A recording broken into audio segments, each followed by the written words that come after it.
ఇంట్లో ఖర్చు విలువ తెలియకుండా భార్యని, కష్టం విలువ తెలియకుండా కొడుకుని, బంధాల విలువ తెలియకుండా కూతుర్ని ఎంత పెంచినా దండగే మిత్రమా.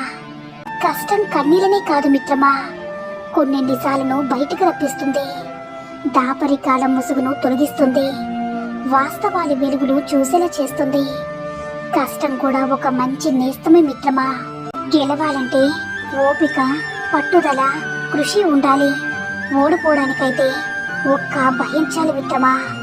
ఎవరైనా మిమ్మల్ని నిందించేటప్పుడు మీరు కూడా నిందిస్తే మీకు వారికి తేడా ఏముందో చెప్పండి. ఒకే ఒక్క క్షణం శాంత చిత్తుడై అంతర్మదనం చేసుకుంటే కనిపిస్తుంది రాజమార్గం. నాలో పొరపాటు ఉందా అని ఆలోచన కలిగితే మీరే భగవంతుడికి సమీపంలో ఉన్నట్లు. పొరపాటు గుర్తించి మారాలనే ఆలోచన కలిగితే భగవంతుని తోడులో ఉన్నట్లు.